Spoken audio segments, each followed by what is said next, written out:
Let's grumble. In this video, we're going to share some tips that'll help if your puppy's mouthing, nipping, or chewing you, which probably most likely are.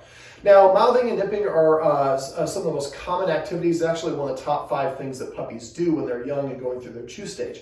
Now, there's a reason for this. They need to get feedback when they are mouthing and nipping to let them know what it is that they are allowed to put their mouth on and how hard they can bite down on it. We call this developing good bite inhibition. A lot of authors think this is the #1 thing that young puppies need to work on. If you don't work on it when they're younger, it can create real big problems later on when they are an adult dog. We don't want them correcting with their mouth. So the absolute best way to do this is by setting up play dates. We should be setting up at least 5, they should be meeting at least 5 puppies a week, and those puppies need to be of a similar age and maturity level. If your puppy is only meeting adult dogs, it's going to give off this pheromone. Adult dogs are going to recognize and smell that pheromone. They won't give the puppy the feedback that it needs. Your puppy practices playing inappropriately. When the pheromones wear off, those puppies as adult dogs start getting attacked by the other dogs. I've seen that all too often for my clients. So please set up these play dates. If your puppy is really mouthy and nippy with you, that's an indication you need to be setting up more of these. You should be having at least 1 play date every single week. And if your puppy's mouthing and nipping a lot, you probably need more than that. Before I really get into the ways to stop a puppy from mouthing and nipping, I'm going to talk to you about the things that set puppies up to make them want to mouth or nip. And that's really where you should be spending the emphasis. Because if you're reacting to the mouthing and nipping, you already waited too long, and that's not going to be anywhere near as effective as setting up situations where a puppy doesn't mouth or nip in the first place. Now, it's very normal for puppies to explore things with their mouth. That's how they do it. Now, if you set up a long-term confinement area, that is going to dramatically reduce the mouthing and nipping, especially the chewing of inappropriate things. So if you haven't set that up, I would highly recommend it because you will regret it later on if you have a large breed dog that's really mouthy and nippy. A lot of people used to, when the puppy would mouth or chew, they would like stick their finger in the puppy's cheek right here and then either push down on their teeth or let the puppy bite down and feel that sensation. Well, that's a very unique interaction. The puppy's not going to understand that that's different. They're not going to get the feedback they need, and it's not really going to help you. See, other people close the puppy's mouth shut, they alpha roll, they hold it, they spank it, they yell at the dog. None of those things are going to give the dog feedback. They're just going to make the puppy not want to practice doing that, and then they're not going to learn that how hard or soft they can touch you. So one of the most common reasons puppies want to mouth or nip is they're overstimulated.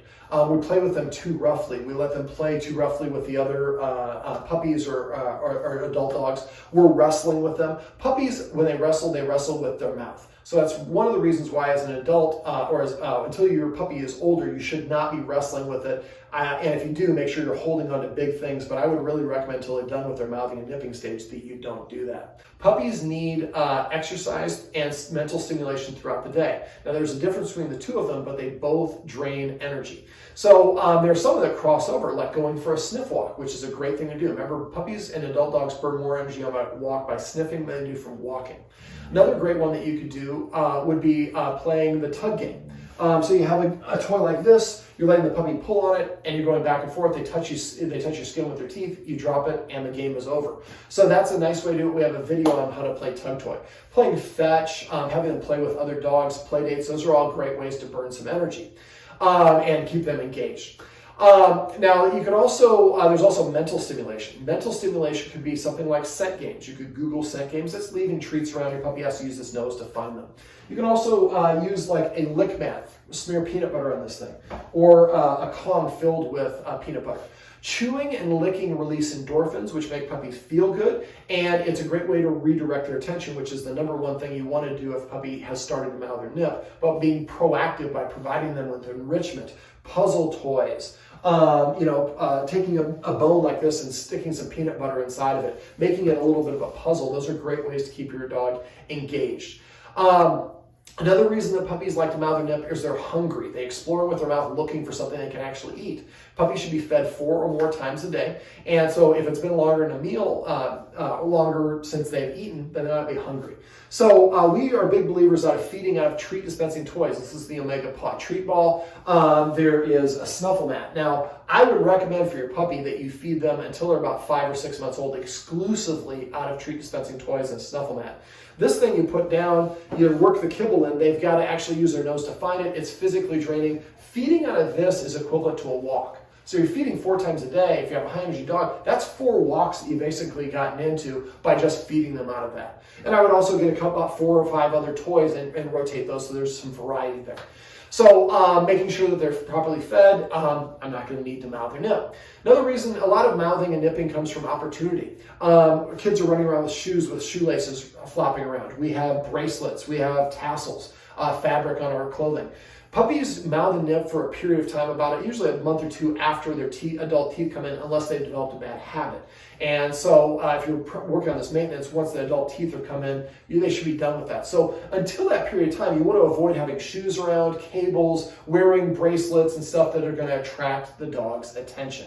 We call this maintenance, removing the dog's access to it, but it is a really important thing to do. Another common reason that puppies mouth on us is habit. We're petting the puppy when it's on our lap while we're watching TV. It starts licking our hand. We don't pay attention to that. It lightly mouths us. It starts nibbling on us, but it's so gentle and we're so engrossed with the TV show, we don't stop them. They just practice doing that. So make sure under no circumstances should you be putting teeth on your skin under any capacity. And when those teeth are coming in, it's really uncomfortable. They're going to want to do things to soothe their gums as well as to knock those puppy teeth out to make room for the adult teeth. There are a lot of toys that you can get that you can soak water in and then freeze, and that freezing will help numb their gums. I also like giving my dogs carrots when they're puppies, when they're young, so that when they get older, I can give them frozen carrots. You can cut them into slices and then freeze those, or give them baby carrots or even full-on carrots. That helps numb their gums and will help with the teething process. Another reason that puppies like to chew and nip, and this is a big one, is they're overly tired.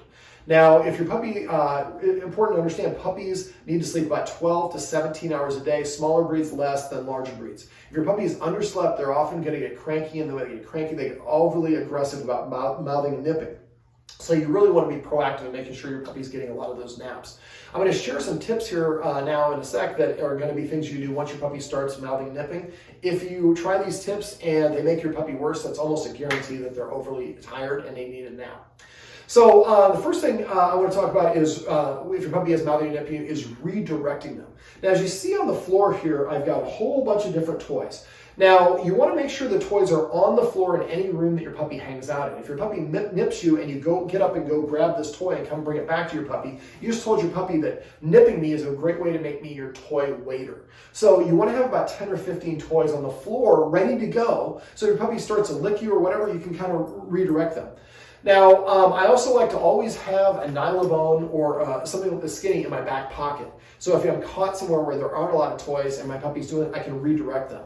Now, puppies are usually not that interested, we just hold it out. But if we tease them, you see how Quest is a lot more interested when I start teasing it around. So you tease them with it, let them grab onto it, and you've redirected them towards it. Redirecting is the #1 thing that you should be working on your puppy's mouthing or nipping you.